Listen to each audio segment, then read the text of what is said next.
Okay, we've just replicated the arch here with some ladders. This is to a reasonable scale. So you've got about 5 meters here from crowdy to crowdy. As you come forward, you've got your finishes picks, guys, taking the photos. So really important with these guys because they're static, that you actually take into consideration they have 1.5 meters from the crowd because they're always looking through a lens. So if you don't take that into consideration, you can really leave them exposed to be able to creep up on them and get in their personal space. So make sure you do consider 1.5 meters around these guys.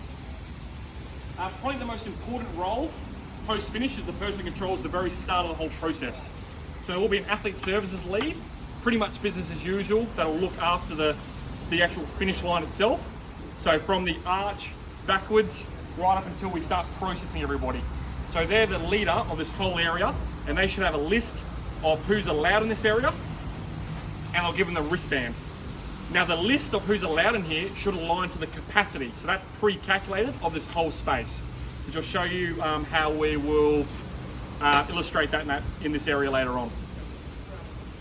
This role, although a cone and a broom at the moment, is a roaming role, so they can go further in every single direction, but really important, they're not actually standing here right in the middle the whole time. Other roles to my right and my left, you've got the catchers. So not as a traditional role as 70.3, but if anyone does go down, and only if they go down or they're looking woozy, these are actually going to be medical staff, so not volunteers. So they'll come in for those close contacts in order to scoop up those athletes, put them in a wheelchair and scoop them all the way back to the post-finish medical tent, out beyond the whole finish line precinct. Quickly over to my left, there is a tent over here. If we cruise over this way, this is kind of our ops or control tent for the finish line. I'm not sure if you can see me in the shade, but every area on site, every large tent or every fenced area will have a kind of a control board, which will have the sign saying how many people are allowed in this space. Obviously this isn't accurate, and the cleaning checklist. So we know that the leader of the area can always come across, or anyone coming into the area that's approved can see and understand that we're delivering these two things. We're controlling our capacity and making sure we're keeping up with our cleaning. So that'll be hung in this space at the finish line. Also at the finish line, we've designed it so there isn't an excessive amount or redundant tents or chairs. We don't want people necessarily hanging around. It's meant to be a fluid area. So the main thing in this area is that people continue in a one-way flow, and it's always flowing. Flow is everything across the whole event.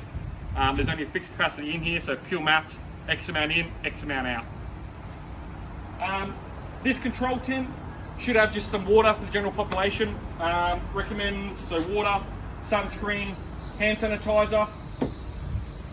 This location should also have a backpack that's got your cleaning gear, and also another backpack that has your PPE, so your mask and your gloves. So there'll be a staff member assigned to have the cleaning gear, and they'll start at the front of the area and do a lap all the way to the back, come back and fill out this form to say that that's been completed on the hour every hour. So each area will have different cleaning and restocking points. I think that's pretty much everything in here. Also noting the wall there would be our crowd line. So these tents aren't actually fixed to the crowdies, once again, so we keep our 1.5 meters from the crowd. So it's actually sitting in from the spectator space.